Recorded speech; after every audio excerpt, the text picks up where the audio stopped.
एक दूर शहर में एक राजमहल था। वहाँ के राजा रानी के पास एक बहुत सुंदर सी बेटी होती है। राजा अपनी राजकुमारी का नामकरण बहुत धूमधाम से मनाना चाहते थे। रानी, तुम मेरी राजकुमारी को तैयार करो और उसके नामकरण के लिए अच्छे अच्छे कपड़े और गहने तैयार करो। मैं अपनी राजकुमारी का नामकरण बहुत अच्छे से मनाऊंगा ताकि आसपास के सभी राज्य वाले देखें और परियों को भी बुलाऊं।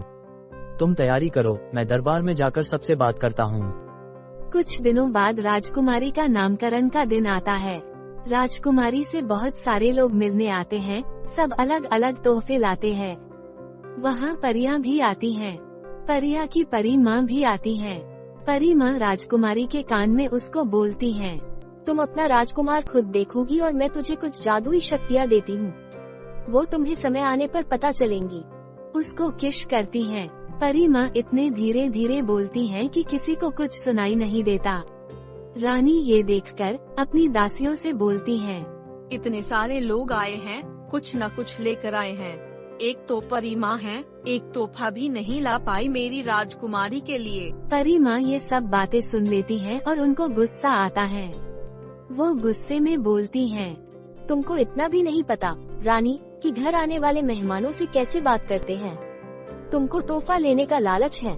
मैं राजकुमारी को बदुआ देती हूँ, उसकी शादी पत्थर वाले राजकुमार से होगी। और वो वहाँ से चली जाती हैं।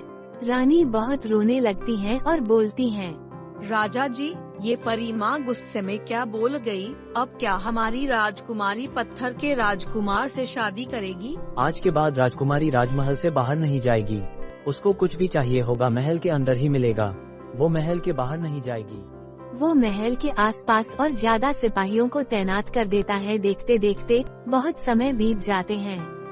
राजकुमारी सुंदर और बड़ी हो जाती है। एक राजकुमार जो बहुत सुंदर होता है, अपने घोड़े पर अलग अलग राज्यों में कुछ काम से घूम रहा होता है। राजकुमार आगे चलता रहता है और उसको आगे एक बूढ़ा आदमी मिलता है। राजकुमार बाबा जी से पूछता है, बाबा जी, आप यहाँ इस हालत में क्या कर रहे हो? राजकुमार, मेरे पैरों में दर्द हो रहा है, मुझे अपने घर जाना है और मेरा घर उस पहाड़ी की ओर है। मैं आपको छोड़ देता हूँ। ऐसा बोलकर राजकुमार वैसा ही करता है और उनको उनके घर छोड़ देता है। तुमने मेरी बहुत मदद की, उसके लिए तुम्हारा बहुत बहुत धन्यवाद। और आने वाले दिनों में तुम्हें तुम्हारा साथी मिल जाएगा। वो एक राजकुमारी होगी और वह बहुत ही बलवान होगी। शुक्रिया की कोई बात नहीं है, आप मुझसे बड़े हैं, मेरा फर्ज था आपकी मदद करना। आगे के बारे में मुझे बताने के लिए आपका धन्यवाद। फिर वह वहाँ से चला जाता है। पिताजी, हमें इस महल के बाहर क्यों नहीं जाने देते? हमें महल के बाहर की दुनिया भी देखनी है। कब तक हम परी माँ की बदुआ की वजह से कैद रहेंगे? हम नहीं मानते कि जो परी माँ सबके लिए अच्छा करती है, वो हमारे लिए कुछ बुरा करेगी। हो सकता है कि इसमें अच्छा हो। राजकुमारी, आप हमसे बहस न करें। हमने जो कुछ बोल दिया वो बोल दिया। ये अब से नहीं, जब से आप छोटी थी तब से नहीं बदला, तो अब कैसे बदल जाएगा? आप हमारी भावनाओं को समझें। हम आपको किसी पत्थर जैसे राजकुमार के हवाले नहीं करना चाहते। आप हमारी एकमात्र राजकुमारी हैं। राजकुमारी चुपचाप वापस अपने कमरे में चली जाती है और सो जाती है। जब वो रात को सो रही होती है तो उसके पास परी माँ आती है। अरे परी माँ, आप यहाँ? तुमने मुझे कैसे पहचान लिया? मैंने आपके बारे में सुना है। अच्छा, फिर तुमने बदुआ के बारे में भी सुना होगा, पर मैं तुमको तुम्हारे आने वाले कल से मिलाने आई हूँ। मेरी वजह से तुम उससे मिल नहीं पा रही। मैं तुमको तुम्हारे अंदर की शक्तियों को जानने का और जो मैंने तुमको तुम्हारे नामकरण पर दी थी, उसको तुम अब जानो, जो मैंने तुमसे धीरे बोली थी, क्योंकि ज्यादा तेज बोलने पर वो शक्तियाँ काम नहीं करती। फिर वो उसको उसकी शक्तियों का एहसास कराती है और परी माँ वहाँ से चली जाती है। राजकुमारी अपनी आंखें बंद करती है और सोचती है, मुझे महल के बाहर जाना है। तो वो बाहर की ओर जाने लगती है और सभी लोग जो पहरेदारी कर रहे होते हैं, उन्हें राजकुमारी नहीं दिखती है। वो बाहर जाती है और चलते चलते एक जंगल में आ जाती है। फिर उसको कोई आवाज आती है तो वो देखती है कि कोई राजकुमार को एक शेर हमला करने वाला होता है। इतने में राजकुमारी उस शेर को जादू से भगा देती है और ऐसे में राजकुमार से राजकुमारी मिलती है। आप यहाँ ऐसे अकेले क्या कर रहे हो? मैं आपका ही इंतजार कर रहा था। मैं एक राजकुमार हूँ, पर वो राजकुमारी जो बहुत बलवान होती है, उसकी परी माँ मुझे मिलाने के लिए बुलाया है।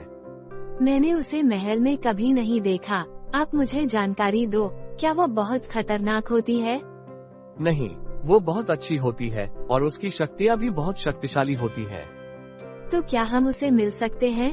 हाँ बिल्कुल। तो चलिए उसके पास चलते हैं। राजकुमार और राजकुमारी वहाँ जाते हैं और परी माँ के पास पहुँचते हैं। आप दोनों बहुत ही सुंदर और मिलनसार होते हैं। राजकुमारी, तुमने मेरे कहने पर बहुत मेहनत की है और तुमने मेरे कहने पर उसे मिलने की कोशिश की है। पक्का धन्यवाद परी माँ। राजकुमार, अब तुम्हारी शक्तियों का सही उपयोग करने का समय आ गया है। तुम्हें राज्य के लिए तैयार होना है, क्योंकि तुम और तुम्हारी राजकुमारी एक दिन राज्य के राजा रानी बनेंगे। मैं पूरी कोशिश करूँगा कि मैं और राजकुमारी राज्य के लिए तैयार हों। तुम अपने अंदर की शक्तियों का सही तरीके से उपयोग करो और सदैव ईमानदार और न्यायप्रिय रहो। पिताजी, मैं अब तैयार हूँ कि राज्य की सेवा करूँ और उसकी प्रगति के लिए काम करूँ। बहुत अच्छा बेटी। वे राजा रानी के रूप में जनता की सेवा करते हैं और खुशी खुशी अपना जीवन बिताते हैं।